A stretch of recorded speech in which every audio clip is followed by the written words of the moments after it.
So what's up guys, ngayong araw magpalit tayo ng propeller dito sa ating DJI Mini 3 no. So madali lang to palitan mga idol no, kasi kita nyo yung kabila natin, ayan may tama na. Yan no, may tama na siya, wala na yung parang orange no, sa iba meron di ba? Ayan. So papalitan natin at ito yung propeller natin mga idol. Madali lang to gawin, may nakasulat naman dyan yan, A at saka B. Tapos tingnan nyo lang dito, ayan yung ano ng propeller. So ibig sabihin yan ang A dito, A ito, saka B. So ang papalitan natin is dito na side, so B siya mga idol, B.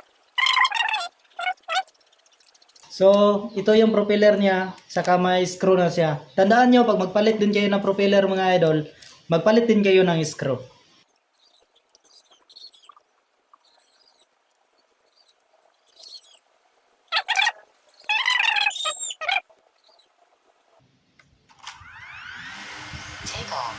Ayun, umiikot.